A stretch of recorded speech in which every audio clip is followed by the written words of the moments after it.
अस्सलाम वालेकुम स्टूडेंट्स। आज के इस लेक्चर में हम डिस्कस करेंगे आईबीडी को। आईबीडी होता है इन्फ्लेमेटरी बाउल डिजीज़। आज के इस लेक्चर में के जो लर्निंग ऑब्जेक्टिव्स है वो है what are the types of IBD, okay. उसके अलावा clinical features of IBD, ulcerative colitis and Crohn disease. उसके अलावा इन्वेस्टिगेशंस, मैनेजमेंट, ओके। जो फाइनल ईयर में जो जिस चीज़ को फोकस किया जाता है, ठीक है, वो इन्वेस्टिगेशन और मैनेजमेंट है, और आपको मेनली डायग्नोस करने के लिए सिनेरियोस देते हैं, ठीक है। सो हमारे जो इस लेक्चर को जो फोकस्ड होगा, ठीक है, वो सारा कुछ क्लिनिकल फीचर, इन्वेस्टिगेशन और मैनेजमेंट पर होगा, ठीक है। जो पैथोफिजियोलॉजी को हम शॉर्टली डिस्क्राइब करेंगे ताकि आपको समझने में आसानी हो, ठीक है। आप उस पार्ट को स्किप भी कर सकते हैं, ठीक है। जो हमारे गट है, इंटेस्टाइन्स है, ठीक है, स्टोमक इंटेस्टाइन्स है, एसोफेगस है, ठीक है, या जो लार्ज इंटेस्टाइन रेक्टम है, ठीक है, इसका क्या है, इन्फ्लेमेशन है, ठीक है, डिजीज़। अब इन्फ्लेमेशन हो रही है इस गट की, ठीक है, माउथ से लेकर एनस तक। तो इसको हम डिवाइड करते हैं मेनली अल्सरेटिव कोलाइटिस और क्रोहन डिजीज़ में, ओके, क्रोहन डिजीज़ में, ठीक है। अब हम देखते हैं इसकी काजेस, ठीक है। काज इसमें जो मेन काज है, उसके पहला काज जो मेन काज है वो क्या है, जेनेटिक है, ठीक है, जेनेटिक है। और दूसरा है इन्वायरमेंटल, ठीक है, इन्वायरमेंटल भी एक इम्पॉर्टेंट काज है, ठीक है। जेनेटिक काज का ये है कि कुछ खास रेसेस में, ठीक है, बहुत पाया जाता है आईबीडी, ठीक है। आईबीडी के केस बहुत ज़्यादा होते हैं उन रेसेस में, ठीक है। मिसाल के तौर पर अश्केनाज़ी ज्यूइश का जो कुछ एक खास रेस है, ठीक है, अश्केनाज़ी रेस, उनमें ये बहुत ज़्यादा पाया जाता है, ठीक है। तो इसका मतलब है कि जेनेटिक रोल भी है, ठीक है, ये हेरिडिटी भी है, ठीक है, थोड़ा बहुत, ठीक है। उसके अलावा जो इन्वायरमेंटल काज है उसमें क्या क्या है, डाइट है हमारे पास, ठीक है, डाइट। अभी कुछ पेशेंट है, ठीक है, जो ग्लूटिन सेंसिटिविटी होता है, ठीक है, उनके अंदर, तो ग्लूटिन सेंसिटिविटी के पेशेंट में भी आईबीडी होता है, ठीक है। इस तरह सिलिक डिजीज़ होता है, ठीक है। उसके अलावा जो हाई प्रोटीन डाइट लेते हैं कुछ पेशेंट्स, ठीक है, हाई प्रोटीन डाइट, ठीक है, उन पेशेंट में भी आईबीडी के चांस बढ़ जाते हैं, ठीक है।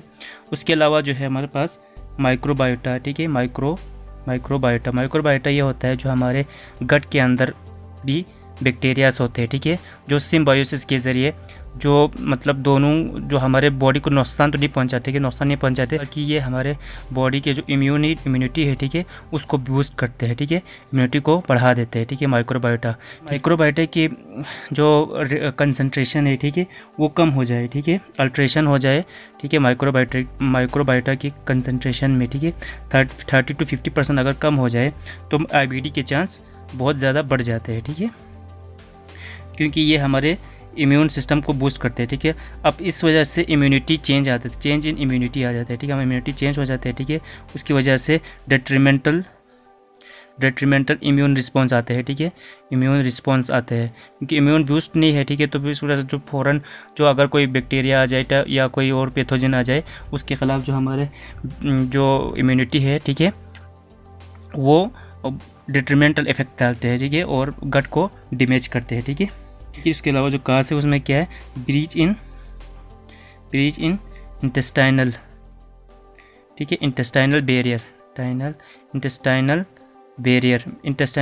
में अगर ब्रीच हो जाए, ठीक है। इंटेस्टाइनल बैरियर से मुराद ये है कि जो इंटीग्रिटी होता है, ठीक है, इंटीग्रिटी ऑफ इंटेस्टाइनल, ठीक है, इंटीग्रिटी ऑफ इंटेस्टाइनल वाल का जो इंटीग्रिटी है, वो अगर इंटेस्टाइनल वाल की इंटीग्रिटी अगर लॉस हो जाए तो उसकी वजह से भी आईबीडी हो जाता है, क्योंकि जो पैथोजेंस है वो वाल में इंटर हो जाते हैं, ठीक है, उसको इन्फ्लेमेशन करा सकते हैं। पहले हम डिस्कस करते हैं अल्सरेटिव कोलाइटिस को, ठीक है। अल्सरेटिव कोलाइटिस में जो है मेनली जो होता है, ठीक है, इन्वॉल्वमेंट, वो रेक्टल इन्वॉल्वमेंट होता है, ठीक है, और ये क्या होता है, कंटिन्यूसली इन्वॉल्व होता है, ठीक है। इसमें सिक्किप लीजन्स नहीं होते, ठीक है। अगर रेक्टम से शुरू हो जाए, ठीक है, रेक्टम शुरू हो जाए तो फिर ये कंटिन्यूसली रेक्टम से थ्रू सिग्मॉइड कोलोन और असेंडिंग कोलोन तक अगर है तो फिर ये पूरा इन्वॉल्व करेगा, ठीक है। सिक्किप लीजन्स नहीं होते इनमें, ठीक है। उसके अलावा इनमें सूडोपोलिप्स बनते हैं, ठीक है। सूडोपोलिप्स ये होते हैं कि ये मिसाल तो ये गट क्या है हमारे पास जो कोलोन है, ठीक है, उसका ल्यूमेन के ये क्या है, एपिथेलियल लाइनिंग है, ठीक है। तो सूडोपोलिप इसलिए होता है क्योंकि इसमें अल्सरेशन होती है, ठीक है। इस जगह के अल्सर में इस जगह के अल्सरेशन हो गया, ये जगह बच गया, ठीक है। उसके बाद इस जगह के अल्सरेशन हो गया, ठीक है।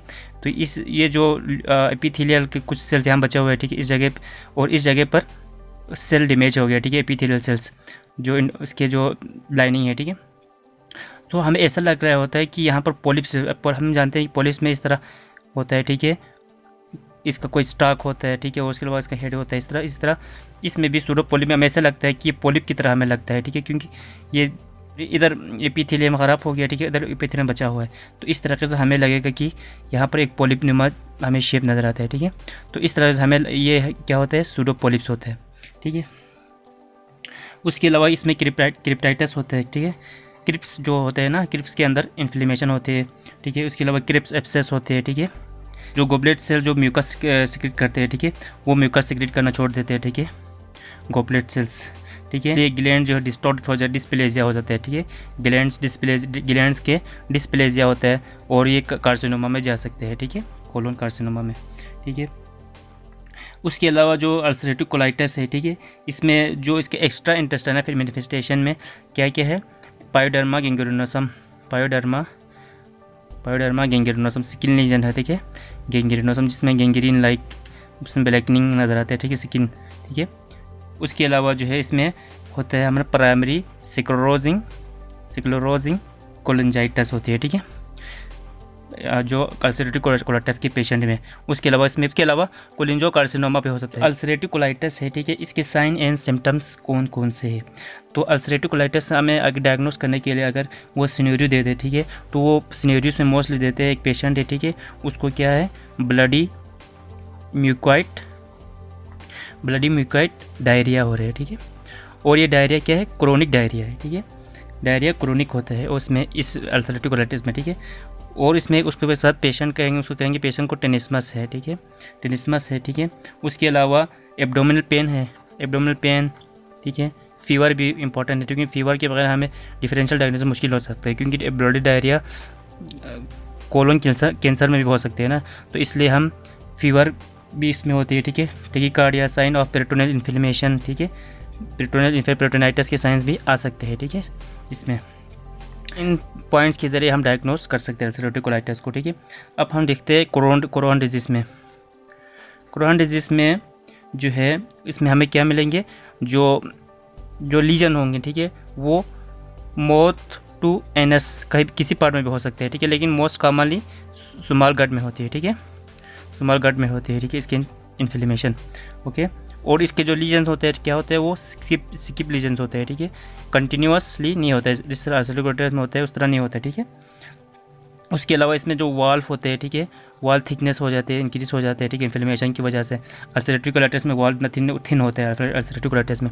उसके अलावा इसमें फिशर्स बनते हैं, ठीक है, और कोबलस्टोन अपीयरेंस सिनेरियोस में भी बहुत आते हैं, ठीक है, कोबलस्टोन अपीयरेंस या एमसीक्यूज में भी आते हैं, ठीक है। तो आपने ये याद रखना कि कोबलस्टोन अपीयरेंस किस में होते हैं, क्रोहन डिजीज़ में होती है, ठीक है, कोबलस्टोन अपीयरेंस, ठीक है। उसके अलावा जो है इसमें मेजेंट्रिक थिकनिंग होता है, ठीक है, मेजेंट्रीज जो होते हैं इंटेस्टाइन के गिर्द उनकी थिकनेस होती है, ठीक है, और मेजेंट्रिक लिम्फ नोड पाल्पेबल होती है, ठीक है। पेशेंट किस सिम्टम के साथ प्रेजेंट करेंगे, पेशेंट जो एब्डोमिनल पेन के साथ प्रेजेंट करते हैं, ठीक है, और डायरिया होती है, ठीक है, क्रोनिक डायरिया होती है, ठीक है, वेट लॉस होती है, ठीक है, क्रोहन डिजीज़ में, ठीक है। उसके अलावा जो अगर इलियल इन्वॉल्वमेंट है, ठीक है, तो उस सूरत में क्या होते हैं, ऑब्स्ट्रक्शन होते हैं, गट के ऑब्स्ट्रक्शन होते हैं, ठीक है। उसके अलावा इसमें रेक्टल स्पेयरिंग होते हैं, ठीक है, रेक्टम इन्वॉल्व नहीं होता, ठीक है। पेरी एनल डिजीज़ होते हैं, ठीक है, पेरी एनल डिजीज़ एनस के अराउंड क्या होते हैं, इसमें स्किन टैग्स होते हैं, फिशर्स बनते हैं, ठीक है, और फिस्टुलास बनते हैं, ठीक है। ये perianal disease Crohn disease में होती है, ठीक है, याद रखना है आप लोगों ने। उसके अलावा जो है इसमें होते हैं जो एक्स्ट्रा इंटेस्टाइनल मैनिफेस्टेशन में ये है कि एरिथेमा नोडोसम होते हैं, ठीक है, एरिथेमा नोडोसम, ठीक है। उसके अलावा सेक्रोएलाइटिस होती है, ठीक है, एंकाइलोजिंग स्पोंडो आर्थराइटिस होती है, ठीक है। उसके अलावा एनीमिया विथ ग्लोसाइटिस ग्लोसाइटस भी इसके फीचर है, ठीक है। एंगुलर स्टोमेटाइटिस होते हैं, ठीक है, इनमें। उसके अलावा एक और साइन है इसमें होते हैं एब्डोमिनल मास पल्पेबल, ठीक है। इसमें सिनेरियोस में भी यही कभी कभार आता है कि एक पेशेंट को क्रोनिक डायरिया है, ठीक है, ब्लड, और ये नॉन ब्लडी डायरिया है, ठीक है, उसके साथ एब्डोमिनल मास पल्पेबल है, ठीक है। तो इन पॉइंट्स के बेस पर हम डायग्नोस बनाएंगे कि पेशेंट को क्या है, क्रोहन डिजीज़ है, ठीक है। अब हम देखते हैं डिफरेंशियल डायग्नोसिस ऑफ IBD, ठीक है। अब इसमें जो डिफरेंशियल डायग्नोसिस है वो क्या क्या हो सकते हैं, बैक्टीरियल इन्फेक्शन हो सकते हैं, ठीक है। बैक्टीरियल इन्फेक्शन मिसाल के तौर पर सल्मोनेला हो गया, शिगेला हो गया, ठीक है, शिगेला हो गया, कैम्फैलोबैक्टर हो गया, ठीक है, सल्मोनेला हो गया, ठीक है, सुडो मेम्ब्रेनस कोलाइटिस हो सकते हैं, ठीक है। उसके अलावा वायरल इन्फेक्शन भी हमारे पास इसके डिफरेंशियल में आते हैं, ठीक है, हर्पीस हो गया, साइटोमेगाले हो गया, ठीक है। उसके अलावा एमोबियासिस, ठीक है, प्रोटोजोआ में एमोबियासिस, ठीक है, इनमें भी डायरिया होती है, ठीक है। उसके अलावा जो नॉन इन्फेक्शियस में हमारे पास इस्कीमिक कोलाइटिस, ठीक है, इसके डिफरेंशियल्स में कोलन, उसके अलावा कोलिजिनस कोलाइटिस, ठीक है, कोलिजिनस कोलाइटिस। उसके अलावा डाइवर्टिकुलाइटिस होती है, ठीक है, डाइवर्टिकुलाइटिस। उसके अलावा कोलोन कार्सिनोमा, ठीक है, कोलोन कार्सिनोमा, ठीक है, अल्सरेटिव के डिफिनेशन में आते हैं, ठीक है।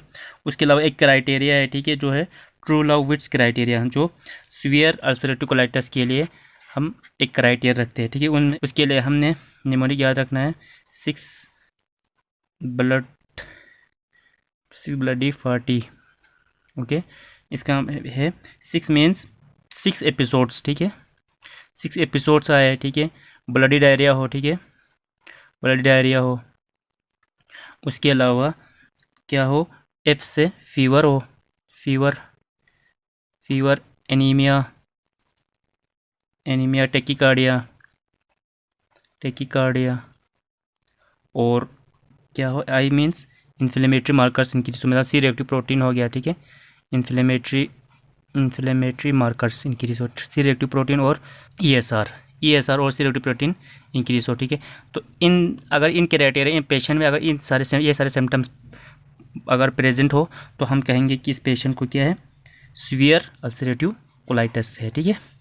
अब हम डिस्कस करते हैं कॉम्प्लिकेशंस को, ठीक है। कॉम्प्लिकेशंस क्या क्या है, जो अल्सरेटिव कोलाइटिस में जो कॉम्प्लिकेशन है वो है टॉक्सिक मेगाकोलोन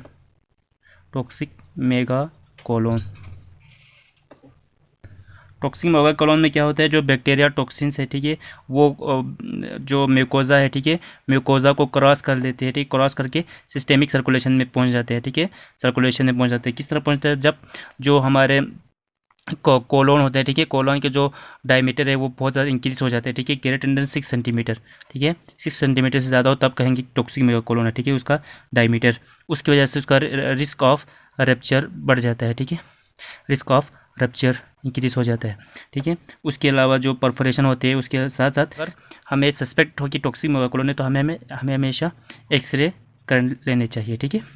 उसके अलावा जो दूसरा कॉम्प्लिकेशन है वो है हेमरेज है, रप्चर की वजह से हेमरेज हो जाता है, ठीक है, वो सेल्स को भी इन्वॉल्व करेंगे तो हेमरेज हो सकते हैं, ठीक है। उसके अलावा फिस्टुला है, में कौन कौन से है, एंटेरिक फिस्टुला, ठीक है, जिसमें ब्लाइंड लूट सिंड्रोम होते हैं, ठीक है, डायरिया होते हैं जिसमें ब्लाइंड लूट सिंड्रोम की वजह से, ठीक है। उसके अलावा इंटेरोवेजिकुलर फिस्टुला हो सकते हैं, ठीक है, UTI होते हैं, ठीक है। उसके अलावा न्यूमोचूरिया होता है जिसमें जो यूरिन के साथ एयर आ सकते हैं, ठीक है, तो वो किस वजह से होते हैं, इंटेरोवेजिकल, मतलब जो ब्लैडर और जो गट के दरमियान अगर फिस्टुला बन जाए।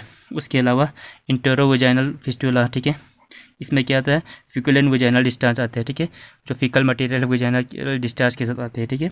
उसके अलावा कॉम्प्लिकेशन हमारे पास क्या है, चौथा कॉम्प्लिकेशन है हमारे पास कैंसर, ठीक है, रेटिकुलाइटिस से कोलन कैंसर को जो रिस्क है बहुत ज़्यादा बढ़ जाते हैं, ठीक है। अब इन्वेस्टिगेशंस और मैनेजमेंट को हम दूसरे पार्ट में करते हैं, ठीक है।